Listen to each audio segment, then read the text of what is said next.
I almost didn't notice him the first time. That's the part that still unsettles me.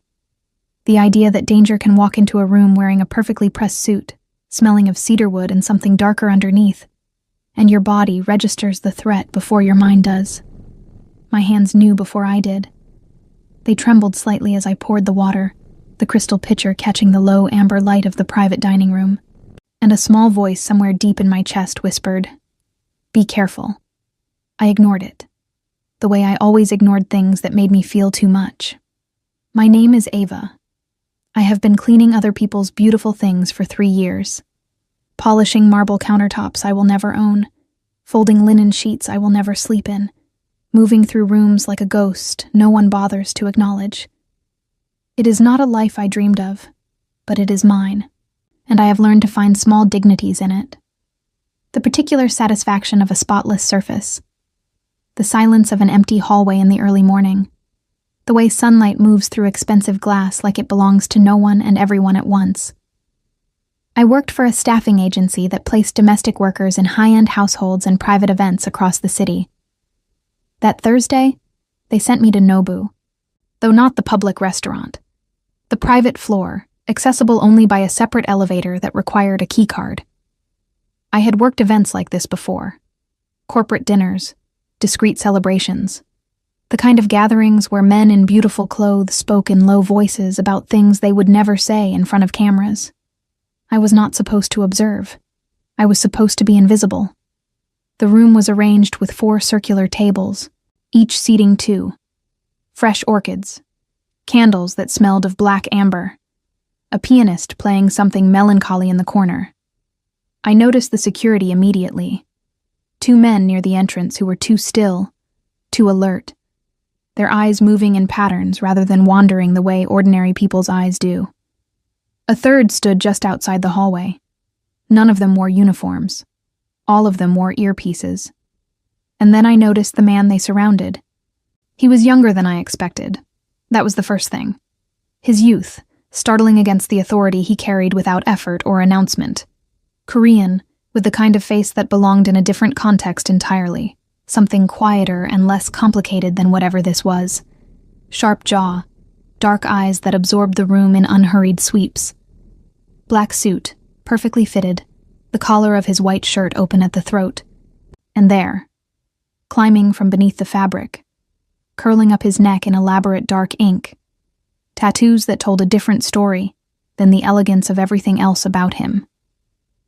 His name, I would learn later, was Youngjae. But that night, I did not know his name. I only knew the way the room shifted when he moved through it. The way other people, the other guests, the staff who had been here longer than me, became slightly more careful in his presence. The pianist, without any visible signal, transitioned to something softer. The man near the door straightened almost imperceptibly. I kept my eyes down. This was a skill I had spent years perfecting. The evening's arrangement became clear as the guests arrived. 4 women, each escorted to a separate table. Each woman was beautiful in a distinct way. One in red, confident and practiced in her elegance. One in emerald silk, younger, nervous beneath her smile. One in white, who moved as though she had always expected rooms to arrange themselves around her. And the 4th table remained empty for a long while, which I noticed only because I had been asked to maintain all 4 place settings equally. Youngji sat at a 5th table, slightly apart, with a clear sightline to all 4. Beside his plate rested a glass of water he barely touched, and a small leather folio I was instructed never to approach. I understood, gradually, that this was not a dinner party in any conventional sense. An hour in, one of his men, the one with the slight scar below his ear, moved between the 4 women's tables, presenting each with a slim envelope.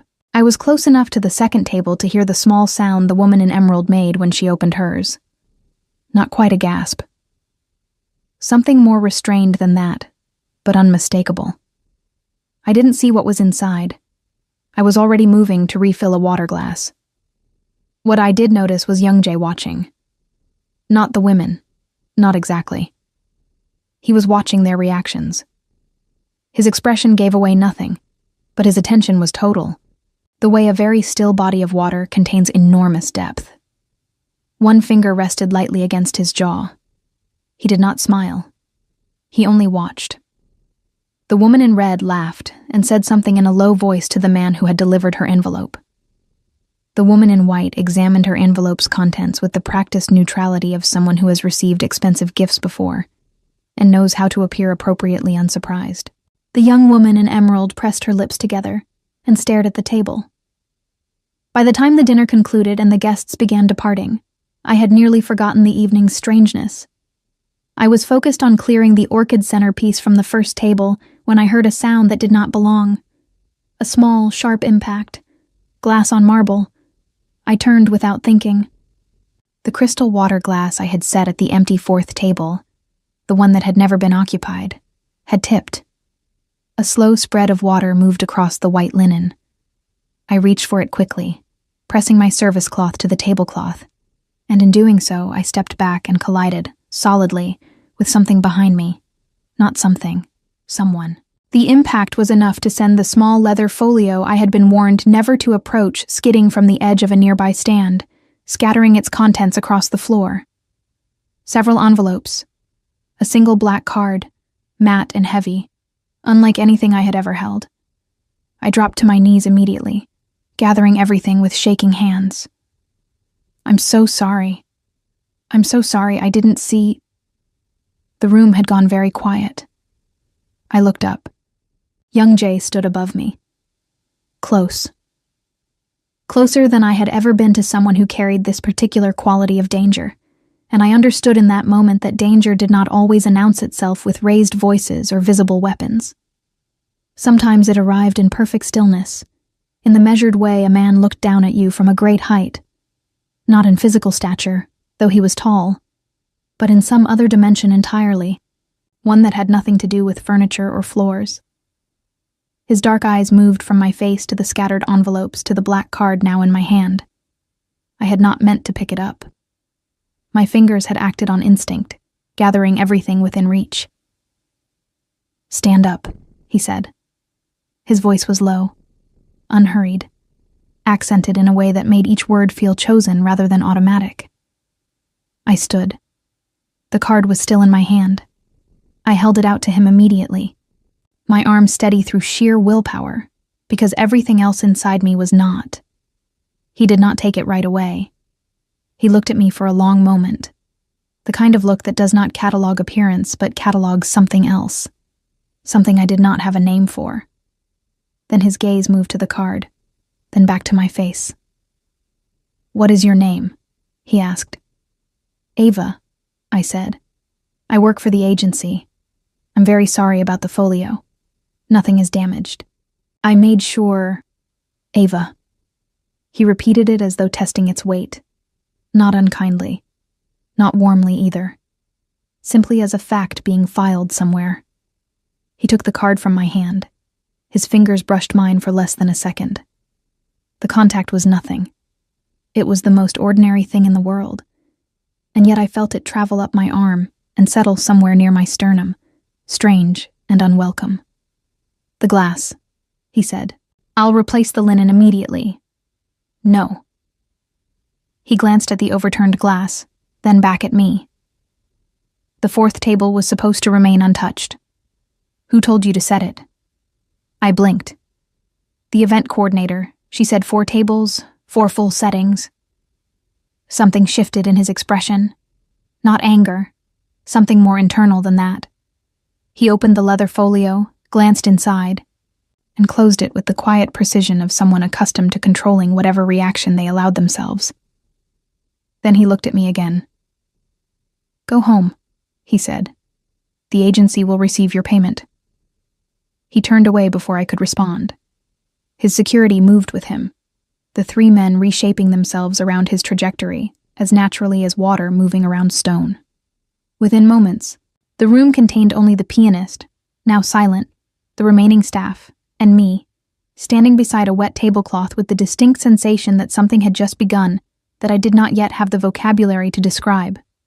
I gathered my things. I signed out at the coordinator's station. I took the elevator down to the ground floor and stepped into the cold night air and stood on the sidewalk for a moment, breathing. My phone buzzed in my coat pocket.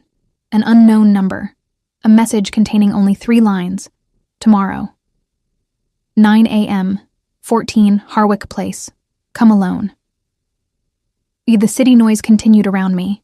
Taxis, voices, the distant percussion of a city that did not stop for anyone. I read the message 3 times. My thumb hovered over the screen. I should have deleted it. I didn't. 14. Harwick Place was not what I expected. I had spent the night constructing versions of it in my mind. A warehouse, perhaps, or one of those glass towers downtown where certain kinds of men conducted certain kinds of business behind frosted doors and unmarked lobbies. What I found instead, at precisely 9 in the morning, was a townhouse on a quiet, tree-lined street where the buildings were old and well-maintained, and the silence had a particular quality. The kind that comes not from emptiness, but from careful arrangement. Someone had ensured this street remained calm. The absence of noise here felt intentional. I stood on the pavement for longer than I should have. My coat was my good one. Charcoal wool, slightly worn at the left cuff. And I had told myself that morning, while dressing, that I was only going to decline in person. That it was safer to say no face-to-face than to ignore a message from a man surrounded by armed security. That this was practical reasoning, not something else. I was lying to myself, but I was doing it very neatly. A man appeared at the top of the townhouse steps before I reached them. Not young Jay, one of the security team, the one with the scar below his ear. He said nothing, only held the door open, and something about the gesture, its absolute lack of warmth, its complete efficiency, told me that arguing with it would accomplish nothing. I went inside. The interior was the opposite of the event space from the previous night, where Nobu's private floor had been theatrical. Orchids, candlelight, calculated atmosphere. This was spare. Expensive in the way that required no announcement. Dark wood floors, high ceilings. A painting on the far wall that I recognized, distantly, as the kind of work that belonged in institutions rather than homes. The air smelled of coffee and, underneath it, that same cedarwood darkness I had registered the night before, and then spent several hours trying not to think about. I was shown to a sitting room off the main hallway. The man with the scar left without speaking. I sat. I waited 11 minutes. I know because I watched the clock on my phone with the particular attention of someone who needs an anchor, and counting seconds was the only anchor available to me. Then young Jay came in. He was less formally dressed than the night before. Dark trousers, a charcoal sweater with the sleeves pushed to his forearms, revealing the edges of the ink that covered more of his skin than the open collar had suggested. He carried 2 cups of coffee, and set one in front of me without asking whether I wanted it. He sat across from me, and for a moment he simply looked at me with those dark, unhurried eyes, and I had the unnerving sense that he had already decided several things before entering the room. "You're wondering why you're here," he said. "Yes. And you came anyway." It wasn't a question, but it felt like one. Or rather, it felt like an observation that contained a question inside it, the way certain boxes have hidden compartments. I wrapped both hands around the coffee cup to give them something to do. "You didn't seem like someone it was wise to ignore," I said. The corner of his mouth moved. Not quite a smile. Something more controlled than that. "Last night," he said, "there were 4 women at 4 tables. Each received an envelope containing a credit card. No limit. No oversight. Linked to an account that will not be traced back to anything they need to concern themselves with." He paused. "They were given 2 weeks. I looked at him. 2 weeks to do what? To spend it. However they chose. He turned his coffee cup once in his hand, a small, precise rotation. I needed to understand something about each of them. The room was quiet. Outside, a car passed on the street and was absorbed back into the deliberate silence of the neighborhood. "I don't understand what this has to do with me," I said. I'm not one of those women. I work for a staffing agency. I poured water and cleared centerpieces. You knocked over a glass, he said, and in gathering what fell, you picked up the 5th card. I stared at him. He reached into the inner pocket of his jacket, which he wore despite the sweater, which I realized meant he was never truly without it, and placed something on the low table between us. A card. Matte black. No name, no number visible on the surface. Heavier than a normal card looked like it should be. My card. The one I had accidentally held for 30 seconds on a marble floor. I don't want that, I said, and I was proud of how level my voice came out. You haven't heard the terms. I don't need to. I'm a housekeeper. Whatever this is, I'm not the right person for it. He regarded me with an expression I could not fully read, and that inability unsettled me more than a readable expression would have.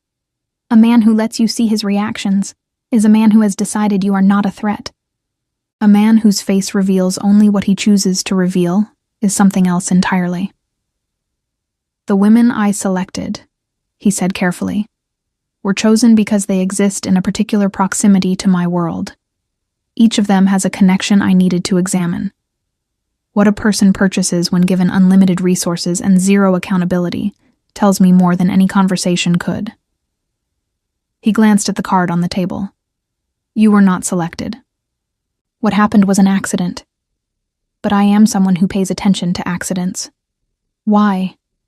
Because accidents reveal what arrangements conceal. He leaned back slightly. You held that card for 30 seconds. You gathered everything else first. The envelopes, the folio, and that card was the last thing you picked up. When you offered it back, your arm was steady. Most people in that position are not steady. I said nothing. I didn't know what to say.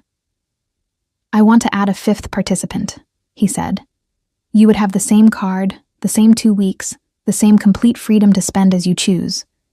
At the end, I want to know one thing: what you bought and why. The coffee in front of me had stopped steaming. I looked at it. And if I say no? I asked. Then you leave. The agency receives a bonus for last night's event. You go back to your life. He said it without inflection, which somehow made it worse. Not a threat, simply a statement of what the world would look like in that direction. What happens to the women? I asked, after the 2 weeks. Something moved behind his eyes. That depends on what they choose. It was not, I noticed, an answer. I looked at the card on the table. Matte black, catching no light, giving nothing back. I thought about my apartment. The radiator that worked only when it wanted to. The leak above the bathroom window I had reported 3 times. The stack of bills on the kitchen counter that I shuffled like a card game I could never win. I thought about my mother's voice on the phone last Sunday, carefully not asking whether I was managing. I thought about the 11 minutes I had sat in this room waiting, and how I had not left. 2 weeks, I said. 2 weeks. And this is, what, a test of character? It is a test of nature, he said. Character can be performed, nature cannot. I reached out and picked up the card. It was heavier than it looked. I turned it once in my fingers, the way he had turned his coffee cup, and I set it in my coat pocket and picked up my coffee because suddenly I needed something warm and ordinary. He watched me do all of this. He watched the way people watch things they are genuinely interested in, but have trained themselves not to reach toward. You'll have questions, he said. I have about 40 of them right now. Save them. He stood, which signaled that the meeting was over in the way that only certain men can signal such things. Not rudely, but with a finality that the room itself seemed to recognize. You have my number. I have a number, I said. I don't know that it's yours. He looked at me, and this time the corner of his mouth moved in a way that was slightly more than before, slightly less controlled, and it was gone so quickly I almost doubted it. It's mine, he said. The man with the scar appeared at the doorway. I did not hear him approach, which meant he had been very close for some time. and I was shown back through the dark floored hallway, past the painting that belonged in a museum, and out into the cold morning air of a street that had been arranged to stay quiet. I walked to the corner before I stopped. The card was a solid weight in my pocket. I pressed my palm flat against my coat, feeling it through the wool, and stood there while a woman walked past with a small dog and a delivery truck rumbled by, and the city continued its indifferent motion. 2 weeks. I had no idea what I was going to do with an unlimited credit card. That was the honest truth. I had spent so long calculating every purchase, weighing every small expenditure against every other small expenditure, that the concept of no limit produced something close to vertigo. It was like being told the ground had been removed, not dangerously, simply structurally. The thing I had always used to orient myself was gone. I took the bus home. I sat with the card in my pocket, and my hands folded in my lap, and my eyes on the middle distance, and I thought about what Young Jay had said. Nature cannot be performed. I thought about the woman in red, who had laughed. The woman in white, whose expression had not changed. The young woman in emerald who had pressed her lips together and stared at the table, as though the envelope contained something that required grieving. I wondered what they were buying. That night, I cleaned my apartment. Really cleaned it, the way I cleaned other people's spaces, with attention and care. And I sat at my kitchen table with the black card in front of me, and a notepad and a pen. I wrote at the top of the page, "What do I actually need?" Then I sat there for a long time. The radiator clicked and hissed. The window above the bathroom let in a thin draft I had learned to ignore. The stack of bills sat at the edge of my vision, patient and immovable. I wrote one thing below the question. Then I put the pen down and looked at it for a long while. Then I picked up my phone, because there was a call I'd been putting off for 6 weeks, and some decisions, once you see them clearly, cannot wait any longer. The line rang twice before she picked up. "Mom," I said, "I need to ask you something." Outside, the city went on without me, and in my pocket, transferred now to the table, then back to my hand, the matte black card sat in my palm like an answer to a question I hadn't known I'd been asking. I didn't feel powerful, holding it. I felt, for the first time in a very long time, like I was about to find out what I was actually made of. The first thing I bought was a plane ticket. Not for me, for my mother, who had not left the town she was born in for 11 years, who worked double shifts at a laundromat 4 days a week and spent the remaining 3 caring for my grandmother, whose memory had been quietly retreating for the past 2 years, like a tide going out. I bought my mother a round-trip ticket from Raleigh to New York, and then I booked her into a hotel 3 blocks from my apartment. Nothing extravagant, but clean and warm and entirely her own. And I paid 3 months of a professional caregiver's salary to arrange coverage for my grandmother while she was away. It took me 4 hours to do all of this. I sat at my kitchen table with my laptop and the black card, and I moved through each transaction with the careful deliberateness of someone dismantling something fragile, because that is what it felt like. Dismantling the architecture of worry I had built around my family over years, piece by careful piece. When it was done, I sat back in my chair, and the kitchen was very quiet, and I noticed my face was wet. I hadn't realized I was crying. I wiped my face with the back of my hand and looked at the ceiling and thought, this is what relief feels like when you have not felt it in so long you forgot the texture of it. Then I made a list of everything else. My grandmother's specialist visits had a gap, a particular assessment her primary doctor had recommended for 18 months that the insurance kept finding reasons to delay. I scheduled it, and I paid it, and I sat on the phone for 40 minutes navigating the administrative maze of it with a patience I could afford, because for the first time the obstacle was not money, but only bureaucracy, which is exhausting but survivable. I paid off the remaining balance on my mother's car. I bought a new radiator part. Not the whole unit, just the component a repairman had told me 2 years ago would fix the problem. The one I had written down and never purchased because the timing was never right. I ordered it online and scheduled an installation. I did not buy anything for myself for the first 5 days. This was not a conscious decision exactly. Or rather, It was the kind of decision that hides inside instinct, that wears the clothing of habit. I had spent so long placing myself last in every calculation that the pattern continued, even when the mathematics had changed entirely. On the 6th day, I received a message. Not from the unknown number. From the agency. A new placement. A private residence. The kind of job that came with an address in a part of the city where doormen wore uniforms, and the lobbies smelled of fresh flowers replaced daily. I almost declined. But the rent was not going to pause for my strange 2-week interlude, and the card in my pocket was not mine to keep, and I had not entirely lost my grip on that particular reality. The address was in the Harwick district, 3 streets from the townhouse with dark floors and a painting that belonged in a museum. I noticed this and told myself it meant nothing.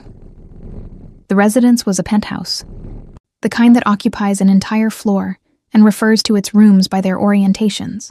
The north sitting room, the east study, as though the compass is a reasonable way to navigate one's home. I was there to deep clean ahead of a private dinner the following evening. The usual protocol. No personal items disturbed, no closed doors opened, work within the agreed areas, be finished and gone before 4. I was cleaning the kitchen. Extraordinary kitchen. The kind designed more for the statement of having it than for regular use. Though someone had been using it, there were marks of genuine habitation. When I heard the elevator.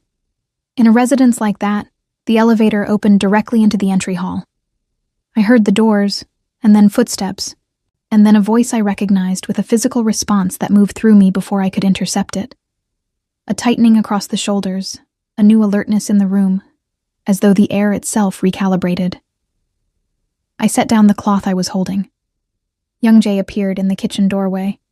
He stopped when he saw me. Something crossed his face, quickly, replaced almost instantly by his usual contained expression. But I had been watching people long enough to catch what moved beneath the surface of composed faces. And what I saw was surprise. Genuine surprise, which meant this was not arranged, which meant the universe had a particular sense of humor I was not entirely prepared for. Behind him, partially visible in the hallway, one of his security team waited with the practiced invisibility of people paid to be present, but not noticed. "You work for the Hartley Agency," he said. It was not a question. "Yes." He looked at me for a moment, then he stepped into the kitchen, not toward me, but to the counter along the far wall, where he opened a cabinet with the ease of someone entirely at home. Which, I understood slowly, he was. This was his residence. He filled a glass of water and stood with it, and looked at me with an expression I was beginning to recognize as his thinking face. Still, unhurried, internal. "You could have told them you were unavailable," he said. "I didn't know this was your home until I arrived. And now that you know." "Now I know," I said carefully, "and I have 2 more hours of work before I'm finished." Something shifted in his expression, not the almost smile, something quieter than that. He set down his water glass and looked at the kitchen with the slightly abstracted gaze of a man reassessing a situation he thought he had already assessed. "How are you finding it?" he asked. "The 2 weeks." I considered the question. "Disorienting," I said honestly. "In what way?" "I keep waiting for the limit," I said. "Every time I make a purchase, some part of me expects the card to be declined, expects to hit the wall, and then it isn't there. And it's..." I stopped. "Disorienting," I said again, because the word was accurate even if it was insufficient. He watched me with that quality of attention that made me feel simultaneously examined and, strangely, seen in a way that had nothing to do with scrutiny. "What have you bought?" he asked. The question was quiet, conversational in its surface, but I had learned in 6 days that Youngji's conversational surfaces were like that painting in the hallway, more layers underneath than the front revealed. "That's for the end of the 2 weeks," I said. His eyes moved over my face. "Yes," he said, "it is." He picked up his water glass and left the kitchen. I heard him move through the east study,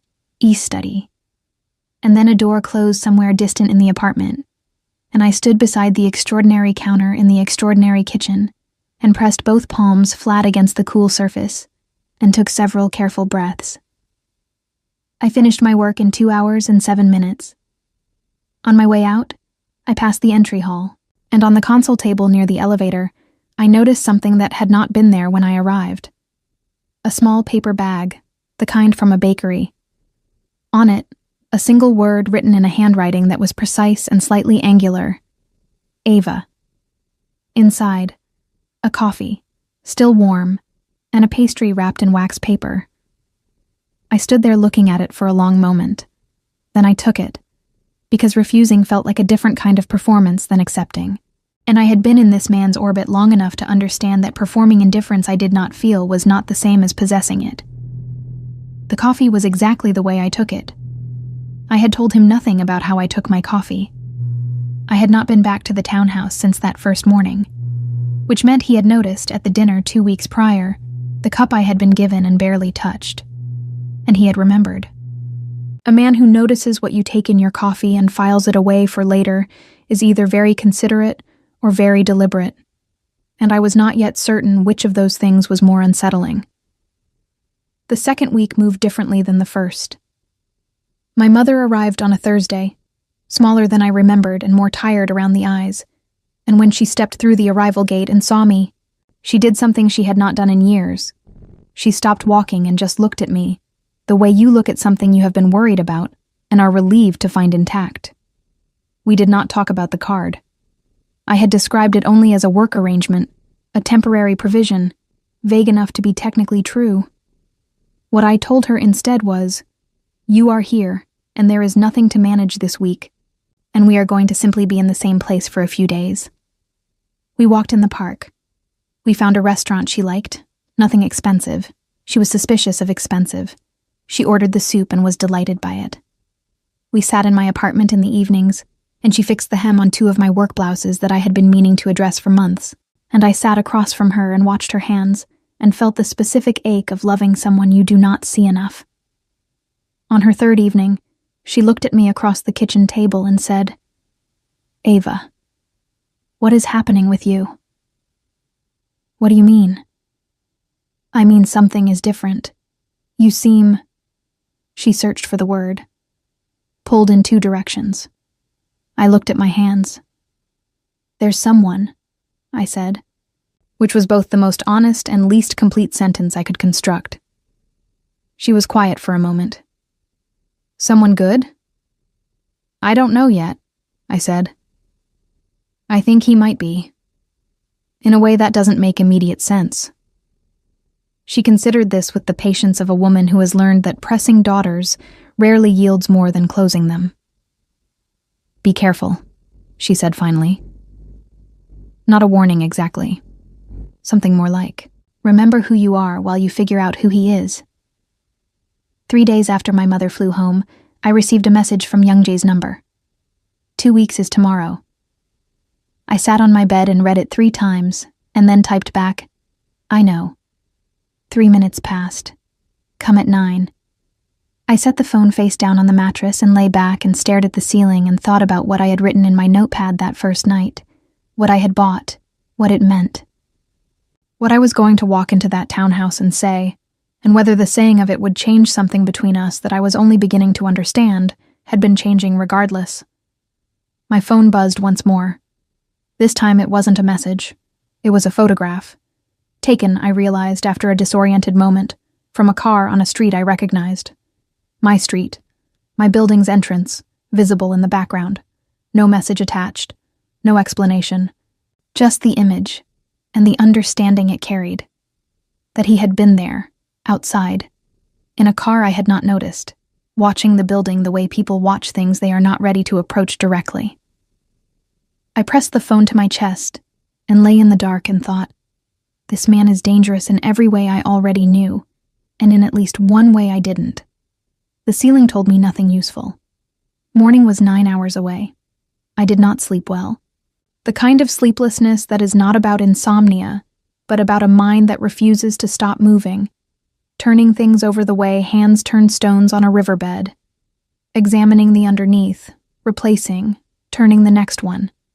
I lay in the dark and thought about the photograph, about a black car on my street, idling in the cold, containing a man who controlled rooms without raising his voice, and remembered how strangers took their coffee, and had sent me a picture of my own building with no explanation attached, as though the explanation was the photograph itself.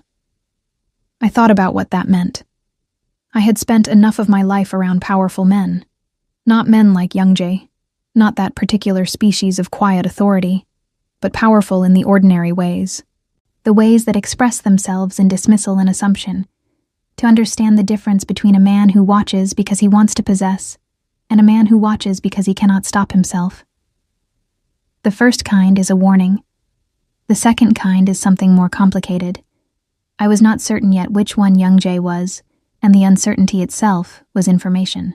At 6 a.m, I gave up on sleep and made coffee, and sat at my kitchen table with my notepad. The page I had written on that first night. One question at the top, one answer below it. I read the answer again, and it still seemed true, and the fact that it still seemed true after 2 weeks of having every financial door thrown open before me was, I suspected, precisely the point. I showered and dressed carefully. Not the charcoal coat this time, a deep burgundy one I had owned for 4 years, and saved for occasions that required feeling armored. I looked at myself in the bathroom mirror for a long moment.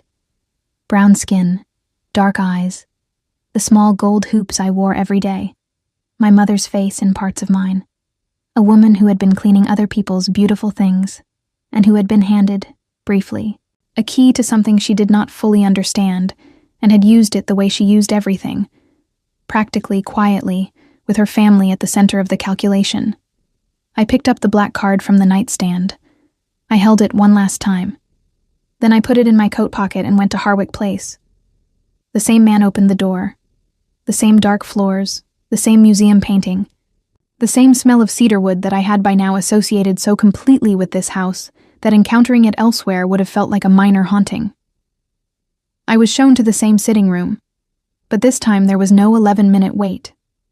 Youngjay was already there, standing at the window with his back to the room, looking at the quiet street below. He turned when I entered. Dark trousers again, a black shirt today, sleeves rolled to the elbow in that way that had become familiar, the ink on his forearms visible, the deliberate informality of it, which I had come to understand was its own kind of armor. His eyes moved over me with that unhurried attention and settled on my face. "Sit," he said, not unkindly. A man who gives directions the way weather moves, without consultation. I sat. The coffee was already on the table, 2 cups, both fresh. I wrapped my hands around mine and waited. He remained standing for a moment, which told me something about his state of mind.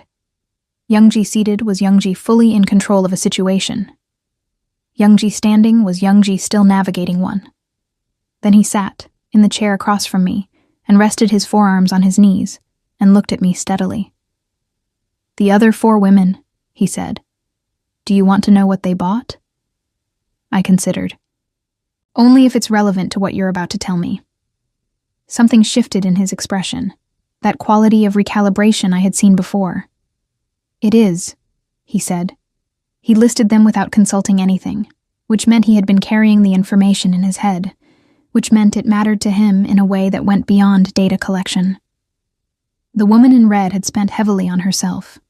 Clothing, travel deposits, a jewelry purchase that had required its own appointment. Nothing illegal, nothing cruel. Simply the honest expression of a woman who had been waiting for permission to want things openly. The woman in white had transferred a significant sum to a separate account within the first 48 hours. An account linked, his people had determined, to a man who was currently the subject of a financial investigation connected peripherally to Youngjay's own operations. She had not spent the money. She had moved it. As a gift, or a warning, or a message. That part remained unclear, but the action itself was clear enough. The young woman in emerald had purchased almost nothing. A book. A meal at a restaurant she had described to a friend, in a phone conversation his team had monitored, as the nicest place she had ever eaten alone. She had withdrawn a modest amount of cash and given it, in an envelope, to a shelter 2 neighborhoods from where she lived. Then she had called the number she had been given for questions, and said quietly, that she did not think this arrangement was right for her, and she would like to return the card. The fourth woman, the one whose table had sat empty, had never appeared. She had been the connection Young Jae most needed to examine, and her absence had been, itself, its own answer. I listened to all of this without speaking. "And the fifth card," he said. He looked at me. "What did you buy, Ava?" I set my coffee cup down. I reached into my coat pocket and placed the card on the table between us, the way he had placed it 2 weeks ago, and then I opened my coat and produced the notepad. My small, ordinary notepad, slightly bent from living in various pockets, and I found the page and slid it across to him. He looked down at it. At the top, "What do I actually need?" Below it, in my handwriting, "For my mother to rest. For my grandmother to be seen by the right doctor. For the people I love to have what they need while I cannot provide it at the scale they deserve." And below that, a list. Itemized, dated, receipted. I had kept every confirmation. The plane ticket, the hotel, the caregiver, the specialist appointment, the car payment, the radiator part. A winter coat for my grandmother because she had mentioned being cold, and I had remembered it for 2 months before I had the means to act. At the bottom of the list, one final item, dated 4 days ago. One dinner. For my mother and me. At the restaurant she chose. Soup, she said, was the best she'd ever had. $34 including tip. Young Jae read the page. He read it slowly, the way he did everything, without rushing, giving each thing its full weight. His expression did not perform anything. It simply changed, the way light changes when a cloud shifts, something opening in it that had been closed before. He set the notepad down. The room was very quiet. "The card still has its limit," he said. "You spent less than 1% of what was available." "I spent what was needed," I said. "There's a difference." He looked at me for a long moment. Then he said, "The woman in white. Her connection to that account puts her in proximity to people who have been working against my organization for 8 months. She will be managed." He said it the way he said most things, quietly, without drama. And I understood that managed covered a range of possibilities I did not need specified. The woman in red, I have no grievance with. She is honest about what she wants. That is worth something. He paused. The young woman in emerald returned her card. "You mentioned." "I'm going to make sure she's looked after," he said. "She doesn't know that yet." Something about the way he said it, the complete absence of expectation that it would be noticed or credited, made me understand something about him that the 2 weeks had been building toward without my full awareness. He was not a simple man. He was not a good man, not in any uncomplicated sense. The security team and the monitored phone calls and the quiet way he said managed made that unambiguous, but he was not solely what his world suggested either. There was something interior to him that operated by its own code, strict and private, and entirely his own. "Ava," he said my name the way he had the first night, as a fact being placed carefully somewhere. "I want to ask you something, and I want you to understand that your answer carries no consequence either way. You can say no and walk out of here and return to your work, and this entire month will simply be a strange thing that happened once." My hands were still in my lap. I kept them there. "Ask," I said. "I would like to see you again." He said it plainly, without ornament or strategy, which was somehow more disarming than any practiced approach would have been. Not as an arrangement, not with cards or tests or structures around it. "I would like to have coffee with you. Or dinner. In a place you choose." The room absorbed the sentence. I looked at him. At the dark eyes that were watching me with an attention that was nothing like calculation now, that had shed whatever professional distance it maintained in other contexts, leaving something more unguarded underneath. At the ink climbing his throat, which I had stopped seeing as decoration, and started seeing as the record of a life lived at the extreme edges of things. At the hands resting on his knees, still, contained, and the effort that containment represented. You had someone watching my building, I said. He did not look away. Yes. Why? A pause. Longer than his usual pauses. Because I wanted to know you were safe, he said, and I had not yet found a way to ask that was appropriate. That is not an appropriate way either, I said. No, he agreed. It isn't. The honesty of it, uncalculated, unhidden, did something to the architecture of my resistance that I had not anticipated.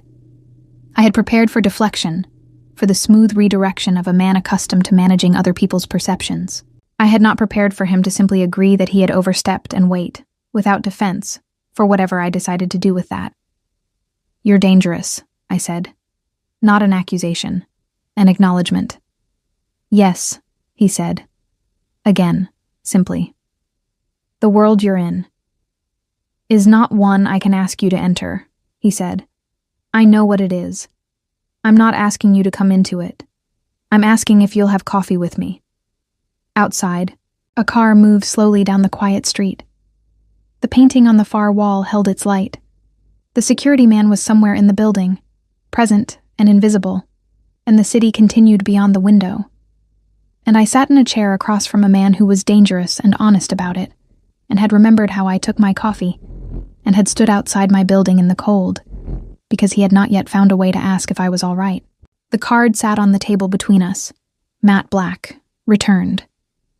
I thought about my mother's voice. Be careful. I thought about the notepad page, and what it had taken me 34 years to learn about what I actually needed.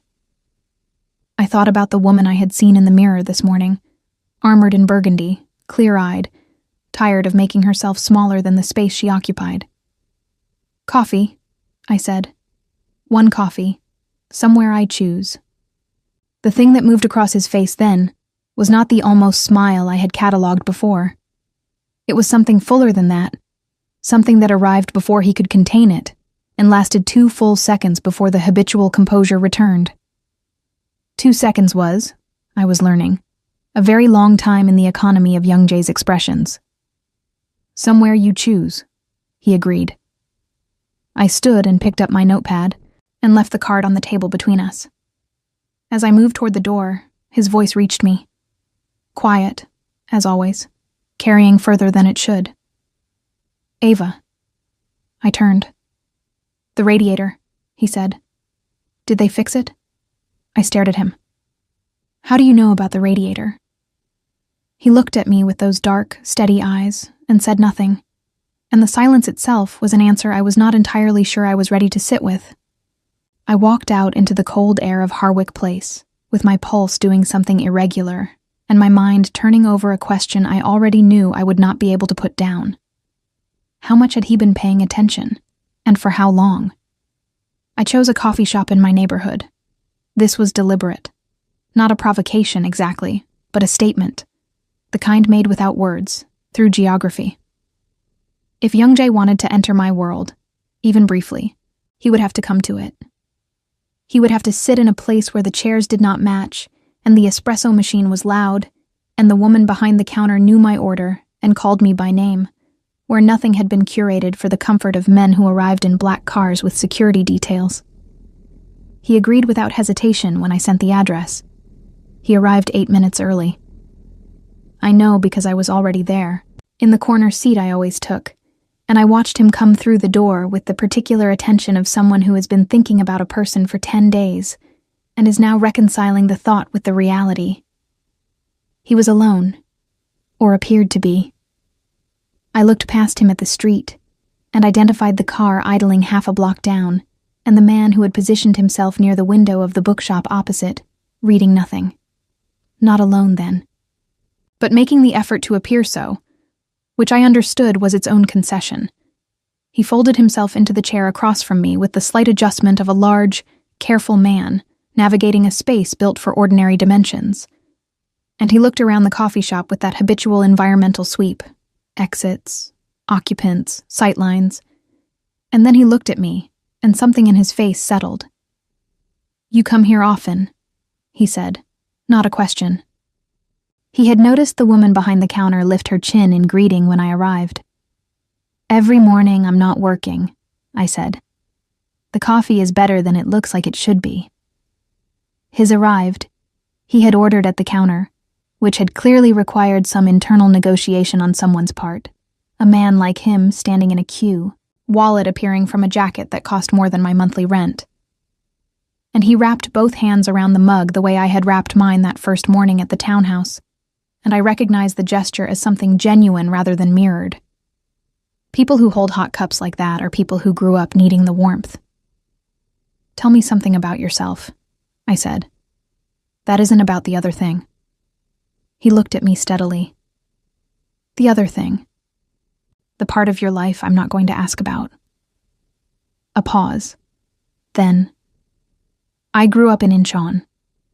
My mother made doenjang jjigae every Sunday morning, which is a fermented soybean paste stew, and the smell of it still does something to me I cannot fully explain. He said it carefully, the way people say things they rarely say. She died when I was 19. The Sunday morning smell has been difficult to encounter since then. The coffee shop was warm and slightly too loud, and the espresso machine hissed behind us. I'm sorry, I said. It was a long time ago. He turned his mug once. What about you? My mother is alive, I said. You've essentially already met her, through the card. Something moved in his expression, recognition, and beneath it, something that might have been moved, though he would not have named it that. She came to visit. She did. We had soup. I looked at him. I want to ask you something, and I want you to answer me honestly. I'll try, he said, which was more honest than of course would have been. The radiator. My building. How long had you been paying attention before that dinner at Nobu? He held my gaze without flinching. The agency your staffing company contracts through has been on my radar for 14 months. You appeared in their records 8 months ago, when you took on a placement at a property connected to someone I was monitoring. He paused. You were not the subject of interest. You were simply present in information I was already reviewing. But you noticed me. I notice everything, he said. It is a professional habit I cannot turn off. A beat. With most things. And with me? He looked at me for a long moment. With you, he said carefully. It became something other than professional some time ago. I am aware that this is not a simple thing to hear. It wasn't. I sat with it, the way you sit with something heavy. Not because you mean to keep it, but because putting it down requires more than a single movement. The woman in white, I said, the one who moved the money. Is she safe? She is being managed carefully, he said, which I understood meant she was being removed from proximity to the situation rather than anything more permanent. I chose to understand it this way, because the alternative was a door I was not yet prepared to fully open. She made a choice with full awareness. The consequences are proportional. And the girl in emerald? His expression shifted into something quieter. She received an envelope last week, anonymous, enough to cover 6 months of her rent and her sister's tuition. He looked at his coffee. She has nothing to do with any of this. She was invited by mistake, through a connection that turned out to be less relevant than I thought. She deserved to leave clean. I looked at him. You did that already, before today. Yes, without telling me. You weren't owed the information, he said. I didn't do it for your knowledge of it. This was, I was learning how he operated. Not for observation or credit, but according to an internal ledger whose accounting was entirely his own. It did not make him uncomplicated. It made him a specific kind of complicated, the kind that takes time to read and longer to trust. We stayed in that coffee shop for 2 hours. He told me about Incheon's harbor, how the light sits on the water there in a way that is distinct from any other water he has encountered since. I told him about my grandmother's voice when she is fully present, clear and sharp and full of opinions, and how those moments are becoming rarer and more precious in direct proportion to their rarity. He told me, briefly and without details, that he had built what he built because it was the only structure available to him at 19, grieving and alone in a city that had no use for grief. I told him that I had been invisible for so long that being seen clearly, by anyone, still produced a reflex to step back into shadow. He listened to this last part with particular attention. "Don't," he said. "Just that. Not an instruction exactly. Something quieter. A preference. Almost a request. Don't step back."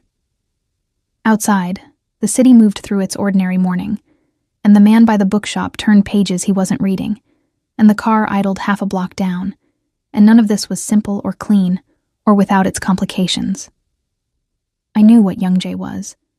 I knew the weight of the world that moved around him, the shadow it cast, the way proximity to it changed the temperature of ordinary life. My mother's voice. Be careful. My own voice. From that first night. What do I actually need? What I needed had never been safety in the abstract. What I needed was to stop arranging myself around other people's comfort and disappearing into the arrangement. What I needed was to be known by someone who looked at the whole of me, the carefulness, the loyalty, the quiet stubbornness, the 34 years of placing others first, and did not find it inconvenient. After 2 hours, I said I had a shift that afternoon and needed to go. He walked me to the door of the coffee shop. Outside, on the pavement, the cold air arrived between us, and we stood for a moment in the particular suspension of people who have not yet determined the grammar of their goodbye. "I want to see you again," he said. "I know," I said. "That isn't an answer. I know that too." He looked at me with those dark eyes and waited, which was something I had observed him do repeatedly. Wait, without filling the space, without maneuvering into it. A man who could be still. "There are things about your life I won't be able to accept," I said. "I don't know yet which ones or how many. I need to be honest about that." "I know," he said. "And there are things about mine, my family, my work, the life I've built in the space I have, that aren't negotiable. They don't change because of whoever you are." "I wouldn't want them to," he said. And then, after a pause, with a precision that suggested he had thought about it, "They are most of what I respect about you." The city went on around us. A woman passed with a stroller. The bookshop man turned another unread page. "Saturday," I said. "There is a market 2 streets from here. I go on Saturday mornings. You can come if you want." Something happened in his face. Full and unguarded, arriving before the composure could intercept it, lasting longer this time than 2 seconds. "Saturday," he agreed. I walked back toward my building. I did not look back, though I felt his gaze on me with that same quality it always carried. Total, unhurried, the attention of a man who has filed you somewhere important and does not intend to lose track of you. At the corner I stopped, because something had occurred to me. I turned.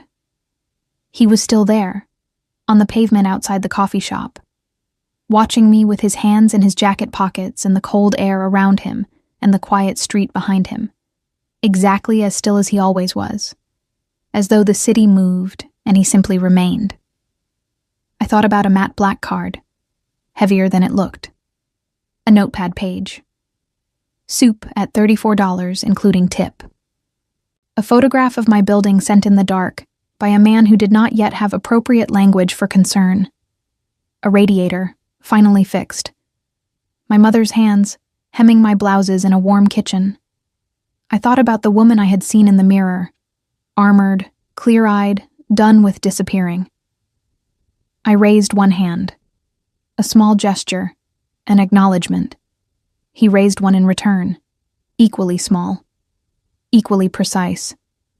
Then I turned the corner and walked home through the cold morning, and I was not the same woman who had stood on a pavement 10 days ago, reading 3 lines from an unknown number. I knew this not because anything dramatic had shifted, but because of something far quieter. Because for the first time in longer than I could honestly account for, I was walking toward my own life, instead of maintaining someone else's, and the difference felt exactly like what it was. Like finally, after years of moving through rooms like a ghost, taking up the space that had always been mine to take. The city held me in its ordinary noise. Somewhere behind me, a black car pulled slowly away from the curb. And somewhere ahead, a Saturday was coming.